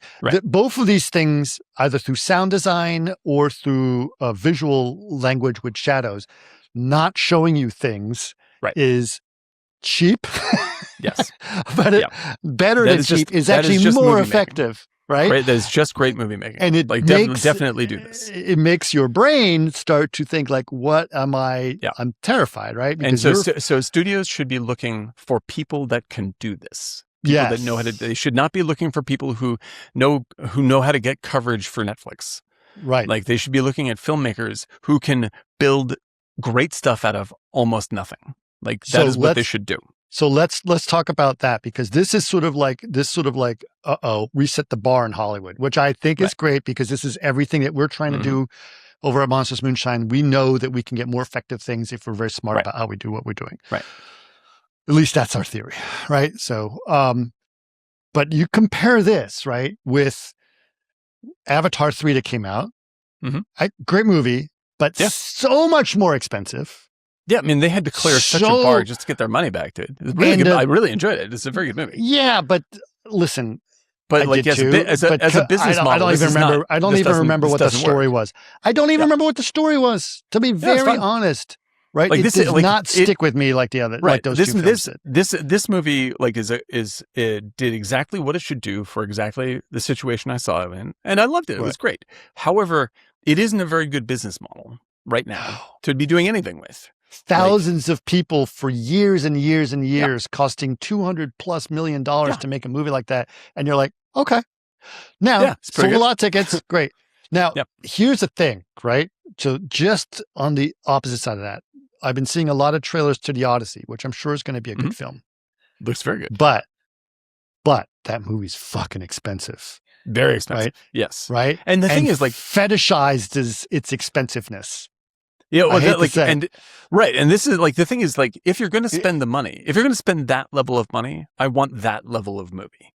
Like, it is a high risk. But at Chris least Nolan, who says like, it must be shot on 70 millimeter. It must be this. This is fine. When the guy can shoot an entire film for under $1 million, and by the way, that camera and the lighting in Obsession was fantastic. It's great. It's great. You don't like that. I'm not looking like, wow, that looks cheap. I want a world in which, like, this is what I mean. Is like, I'm like I think the Odyssey looks, everything I've seen from the Odyssey looks. So I saw 10 minutes of it. I was like, this is fucking great. This is going to be great.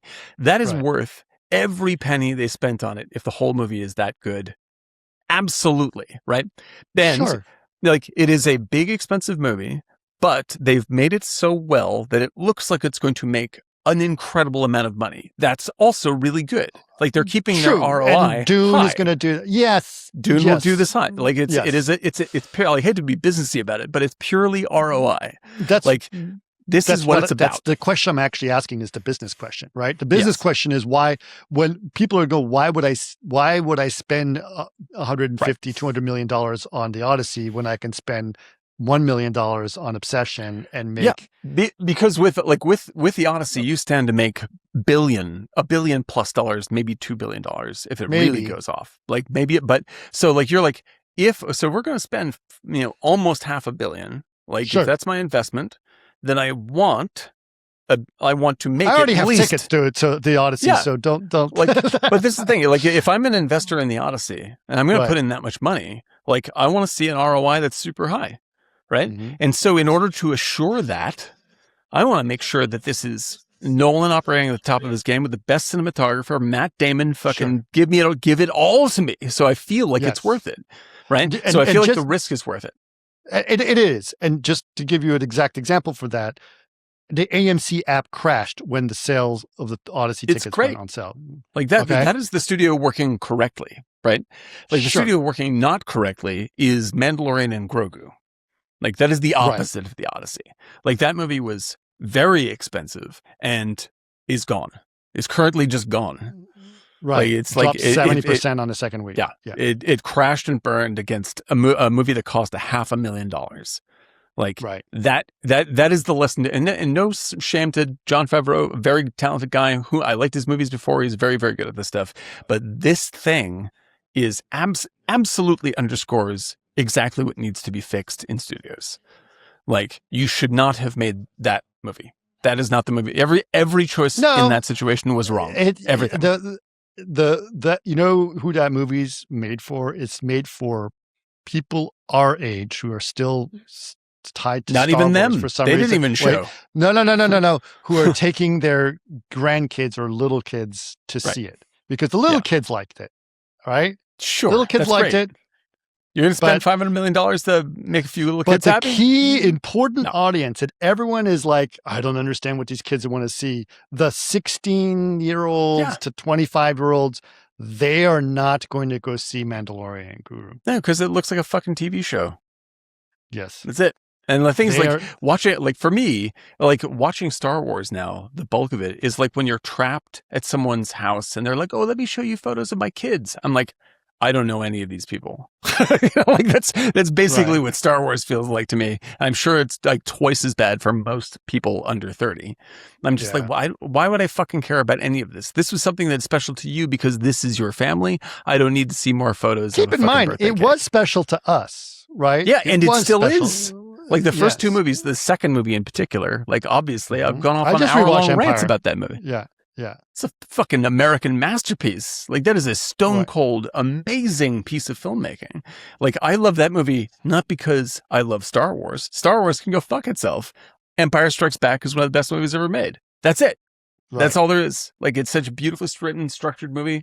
Incredible landmark work of fantasy, like Wizard of Oz level great. That's it. That's all I got to say about it. And then they've been trying to recapture that fact for 40 years. They're actually not trying to recapture that fact. They're trying to sell more toys. That's the problem. Toys. Like, right? What are you doing? I want to buy this thing. I want to buy the pillowcase with, Jabba the Hutt on it or whatever. Right. I need to buy more toys. I need to buy more lore. And that's what they're counting on. They're counting on toys. And that's when I think that's when they went wrong. And you think about remakes, like fucking the Odyssey is the remake it's the granddaddy of remakes. Okay. But when you see the 10 minutes that I saw, holy shit, that is a brand new, great movie. Like if they can do that the whole movie, they have a great film. It doesn't matter that I've seen, there's like been 60 versions of this, it doesn't make any difference. They've made a good one. Right. I gotta say, there were so many smart choices in these movies that were unexpected. And that to me was so wonderful. I'll give you another example, and just obviously another spoiler, but when he calls tech support for the Wish. Oh, that's the scariest fucking scene in the movie. The scariest. Like that so moment. Good. So holy shit. Funny, creepy, and then scary in that one single scene. They could have done it like a scary guy. No, they made it like some guy who woke up from a nap. Yeah. So it's kind of funny to start with. And then it's just really strange and creepy. And then he's like, do you want to talk to her? Like, that's when I was like, oh my fucking God. This is a nightmare. He's talking to actual her. Yes. who's trapped. Like, it is fucking terrifying. That was the moment where I was like, that's a scary scene. That is a scary, scary scene. And you know what? Like, this is filming in a car outside a house. Cheap as fuck to me. Yes. It's one guy on the phone in his car going, hello. Right. And it's terrifying. But the thing is this, it's like, this is how I feel about all ends of this, whether we're talking about fucking AI or talking about studios or talking about any of this stuff. Like, you are there to make the movie great. Like, that is your responsibility, whether or not you're using AI tools, or whether or not you are spending $250 million, or whether or not you got a star in here, or whether, like, if your movie isn't fucking great, what am I paying for? Right. Like all of these things are meaningless if the movie is bad. Everyone's trying. What's funny about this is everyone's trying to save money, and they're spending a ton of money trying to find ways to save money, which is so insane. Hilarious. Right. Like, oh, you got to go get your subsidy in Atlanta. You got to go film it here. You got to, and you know what that does? It just incentivizes you to make it more expensive so you can get the money back.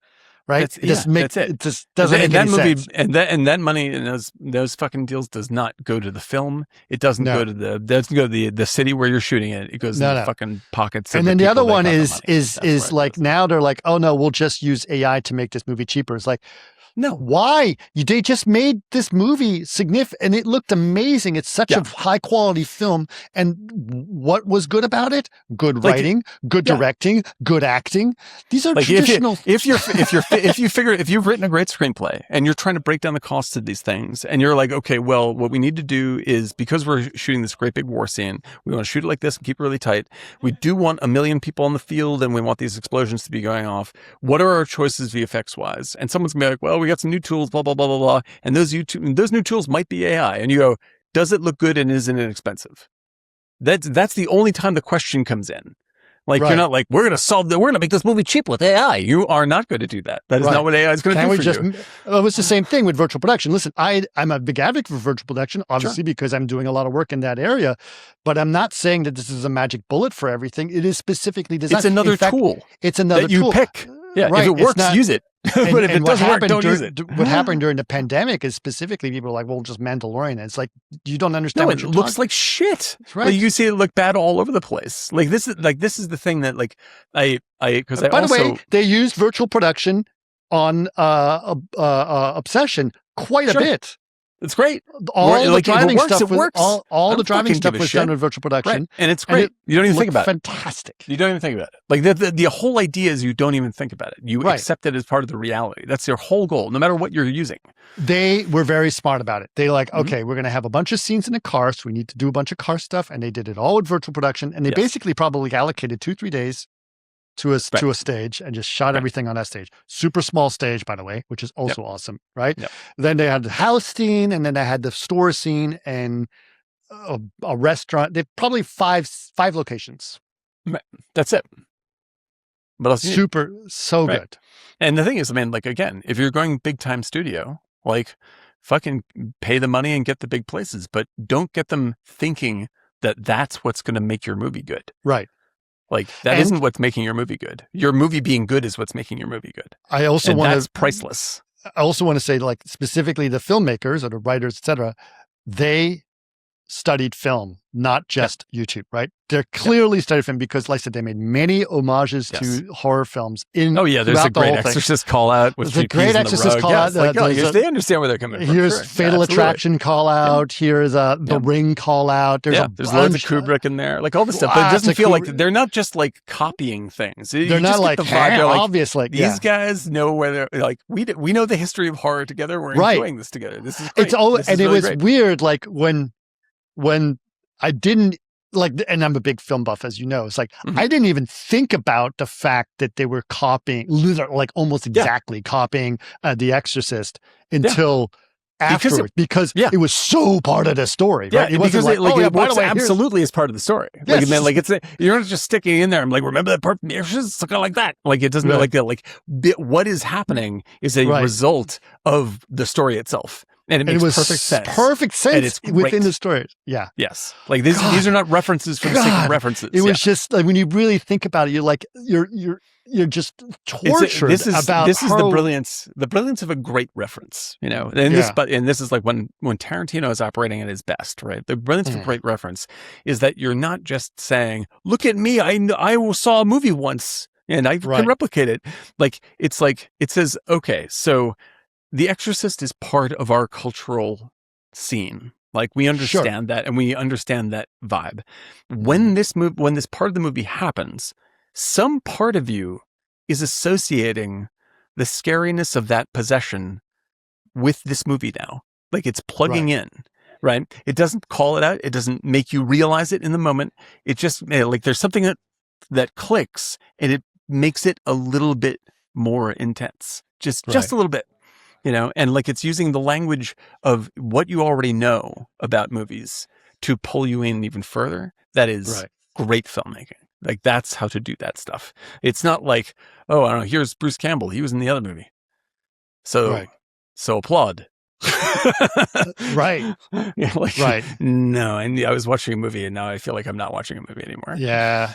So I went to go see the new Scary Movie.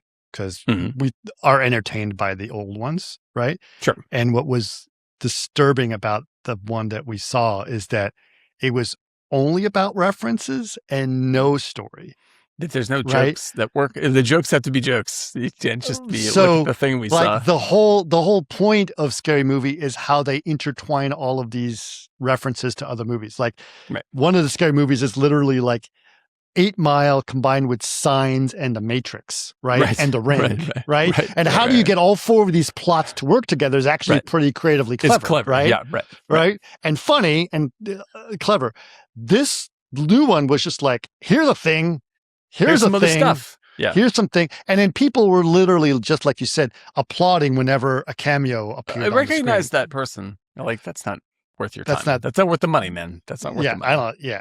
So that's the thing. I think that was, I don't know. I'm just so happy that new things are happening. And more important is these are things that somehow are resonating with young audiences.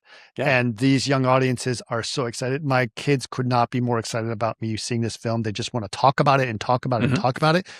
Great. And I hope that this breaks my Devil Wears Prada thesis. Me too. Absolutely. Because I think our last film discussion was about Devil Wears Prada 2, where nothing had changed. And I was like, where is that movie that's going to go, boom, we're now in a different era? Where is that moment where like I saw, Nirvana's, this is something different. This is a signal of a new moment, right? And I feel this with these films. I think we saw a hint of it when we saw Everything Everywhere All at Once, but I don't think it quite got the. That was the crack in the egg. Yeah, like because you know what that movie really was. You know what it is? It's like pulling this cord on the lawnmower. It's like yeah. Didn't quite take. This one's like.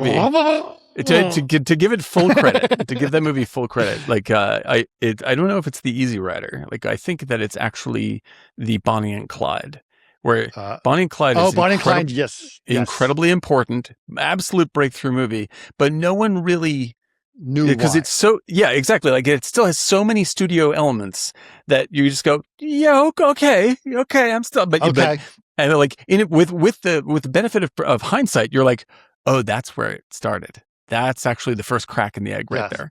Because Bonnie and Clyde, you're right, was before Easy Rider. Yeah. But it was expensive. It was a studio film. It was a studio film for sure. And like but it was doing things wrong for studios, and so it struggled when it came out actually. And then you had champions like Pauline Kael came out and said, no, this movie's actually really inventive and good. And then it got traction and it created a wave of people that later changed things. Right. But it was like, it had to show people like things should be different than what they are. Yeah.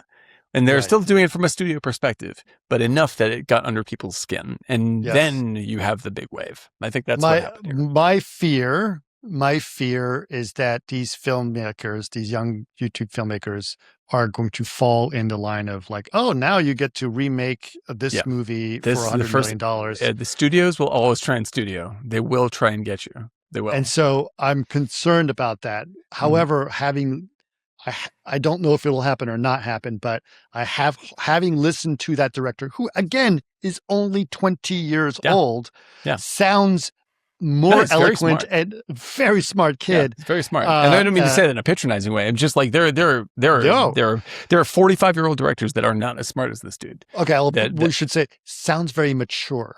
Yeah, right? he sounds like someone who's been making good movies for a long time. And he has. You know? And that's the thing. Like, it's unusual that he is 20, but he sounds like a really seasoned filmmaker. Right. Because he is. The best part about all of this was so cool. And again, this is how mature and aware he is of himself, right? Mm-hmm. He basically said, you know, when I started doing this, I was 16. I was too young to know what was going on. And so I didn't have the maturity to deal with it. He goes, and in 5 years from now, I'm sure I'm going to look back at what I'm doing now and say, I have matured quite a bit. He is acknowledging his own maturity over time and not sort of saying, I know because we always accuse teenagers of like, I know everything. He's not that guy. And whatnot. Like, no, he's got his shit together. And I'm very impressed with that guy. Yeah, no, it's really great to see it. I think that he has the chops to do whatever he wants. I hope they don't try and lock him into a thing. Like, let this guy run free. I think Gareth Edwards got trapped in that a little bit, but at the same time, I still think, Gareth is doing some great stuff. I mean, obviously, like we said, he did Rogue One. He did a fantastic job on that. Yeah. He did a bunch of other things. But I think he came out of Monsters, which is a lot of how I'm looking at some of these other movies. It's like, shit. And then I think he got studio-fied a little bit. But I still, having just heard him talk at AI on the lot, and yes, he uses a lot of AI tools. I don't give a shit. Let's be explicit about that. All of these are tools. You can use them or not use them. Absolutely. If you use them to make something good, then you're using them correctly. If you think they're going to save you, they won't. But when I listened to him talk at that event, he was talking like the same guy that I remembered from Monsters, where he loves the process and the discovery of filmmaking, and his style of filmmaking is discovering. Yeah. Well, is because the thing is he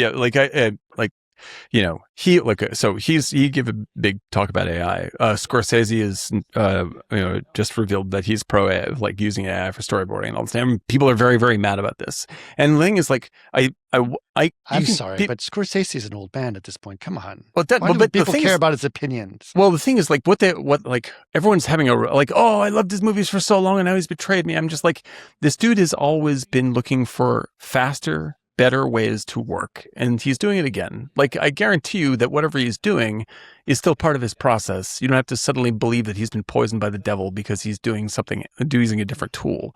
The problem with AI, at large, is that studios look at this as if they can somehow remove artists from the equation. And what this weekend proves is that the artists are the ones that make the money. It is the art that makes the money. It isn't the tools. It isn't the locations. It isn't the fucking visual effects. It isn't anything. It isn't the tax subsidies. It isn't the tax subsidies. You can go to Mallorca and shoot a movie in Burbank. You can do whatever you want, Christopher Nolan. You can shoot it and make $500, but you better be making top of the line fucking stuff.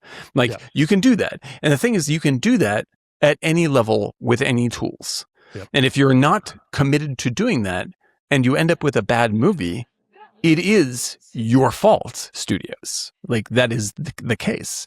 And so and it's very interesting to hear because both the dude from Backrooms and Spielberg were both asked a softball question about AI. And I'm not accusing anybody of anything because I don't believe this is an accusation. But their answers were a little clever for me. And they were both the same answer, right? Okay. Because both of them gave a variation of just first of all, with the kid was asked, it was on The View or some morning show. Mm-hmm. And the question was, so do you feel like you should embrace AI, right? And he's like, absolutely not. And I was like, why did you phrase it that way? embrace AI? Like, do you embrace working with Jack Nicholson? No, he's a dickhead, but we did shoot a good movie together. Like, so I think that, and the following answer for Spielberg, for both him and Spielberg, is essentially like, I believe in humans making the final choice on everything, right? And I'm like, yeah, no kidding.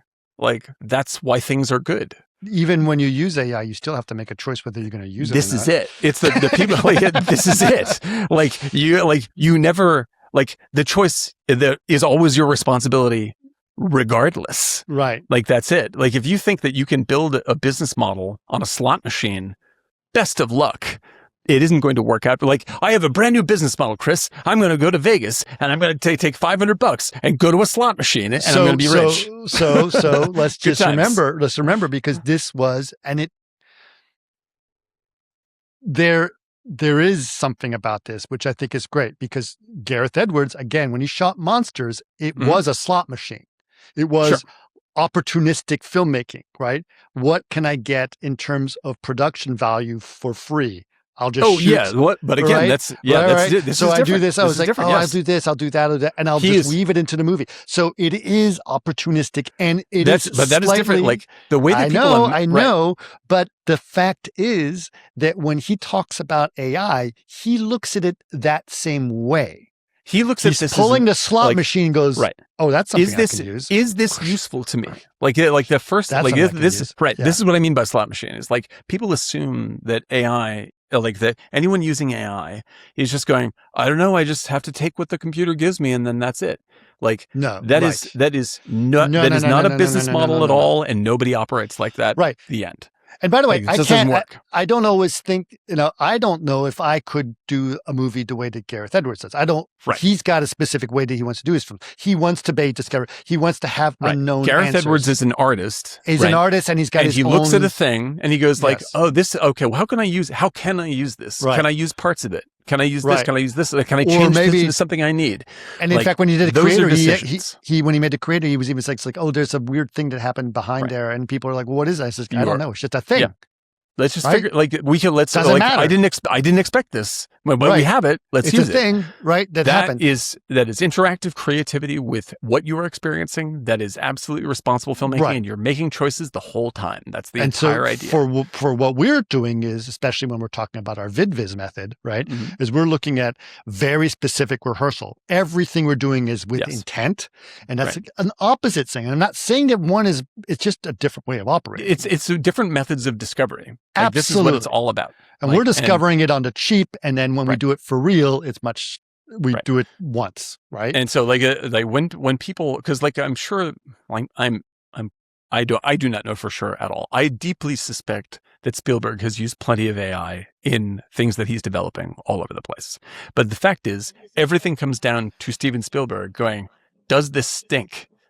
Right. And he asks himself this, and if it stinks, he doesn't use it. If he likes any little bit of it, he's like, well, I like this little bit of it, so let's hold on to that little bit and redo everything else because it stinks. And that is the responsibility as a filmmaker with everything you do, whether or not, whatever tool you're using. If the tool you're using, like we always say, if the tool you're using is Brad Pitt, right? Like 50 iterations of prompting Brad Pitt to give a good performance and you still don't have it, that means you have to do it again, Brad. Yep. That's it. Like Fincher does not get 100 takes because it's fun. He gets 100 takes because 99 are wrong. And that is the mindset you must be in regardless. And so with whatever happens with AI, which is here I'm going to predict the future. AI has business pressure being put onto it to become useful to business and the business of filmmaking. If it does not become useful, it will not be used. That's it. Because no one's going to spend the fucking money on the stuff if it doesn't work. So you don't have to worry about it. Nobody in an audience is going to watch endless bunches of garbage because AI made it. So I guess I just have to watch it. Like, they're only going to watch stuff they like. So you don't have to worry about that being a business model. Right. All these things will eventually turn into tools like are in Photoshop, and they'll be used by people who are skilled at making great things. Right. And that will be it. That is going to be the end of it.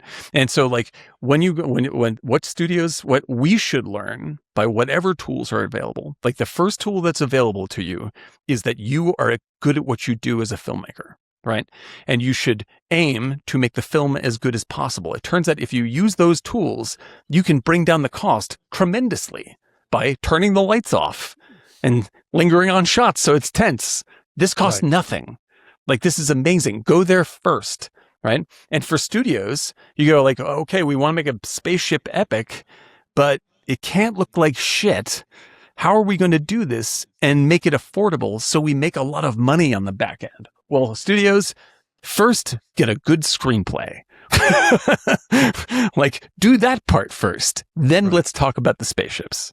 We have options once you have a good screenplay. Yep. Okay, listen, we are going long, and I think it's a good thing. I think there's obviously this is an exciting moment for all of us. I'm hoping this is the moment that we all see, but I'm hoping there's going to be more moments like this. At least there's going to be an example. I hope that people don't try to just take those directors and make them redirect. Don't learn the wrong lesson. You will only pay. And then it's going to ruin that, and we have to start all fucking over. We have to start it again. Like this, we got the engine started. Let's go. Yeah. This is it. This is very exciting. This is what we've been talking about, wanting to see for the longest time. For sure. And Jason Blum said the same thing, right? Terrific. Jason Blum literally said, it feels like the 1970s again. 100%. Right. And by the way, that's our model. That's what we're trying to do our theme song says we're building new Hollywood like it's 1971, right? Yeah. That's the idea, literally that's our goal, right? Yeah. That was one of the few periods in film history when studios remembered that creativity makes money. Right. And so for us, a model at Monstrous Moonshine is to literally try to bring that philosophy back. Not the exact thing back, but that philosophy back. We're not making French Connection 3. No. We're making brand new stuff, but the whole idea is to make brand new good stuff because that's what sells tickets. And there was a philosophy of creativity and that was very risk-taking.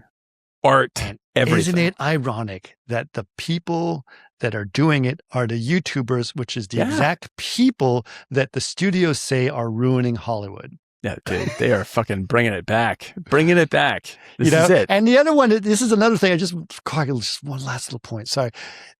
Everyone has been telling us for a long time that kids don't want to go to the movies. They just want to watch YouTube and they just want to watch TikTok. Now, all these kids are going to the movies. And YouTubers are making the movies. If YouTube is so much better for them than the movies, why are YouTubers trying to make movies? Yeah. Right? Clearly, there's an attraction to making a movie. Yeah, they see there's the value. You can see this in just attendance of reissued movies. Like, I went to go see Interstellar with my son. Place is fucking packed with 20-year-olds. Right. Like, they're just like, oh, this is a really good movie. I want to see it in the theater. And I was just like, yeah. That's right. But it's not just that. Like, literally, these YouTubers are attracted to making movies, right? So I think that this is an perfect example of why they got it wrong, right? Yeah, and no, 100%. Kids don't just want to watch the film. They're the ones all going to the theater. So when everyone tells me kids don't want to go to the movies, they're wrong. They're wrong. They're wrong. Like there are clearly things. First of all, there's clearly things to be learned from the incredible quality of the best of these other media. Right. Like TikTok. Like writing off TikTok is essentially just like, oh, fucking cat videos. You're making the same mistake you made about YouTube. Like there are actual creators on there that are really, really good at what they do, and you should pay attention to what those new tools are. Right. Like that is where new creativity will come from, right? Mm-hmm. Like if you try to just go, oh, he's a YouTuber, give him it's Logan Paul makes Star Wars, like that will be a giant burning fireball of trash, guaranteed. Like that's not how you do this, you know? Yeah. Logan Paul should make Terms of Endearment. That would be good. I might pay to see that. Okay. Thanks so much, Daniel. We'll talk tomorrow. All right. Have a good one. Yeah, cool. We're building new Hollywood like in 1971's prime. From Archer's bold dreams to AI's fever dream, where tech meets the silver LED screen. flashing our pipelines unknown to host one show on a deadline postponed.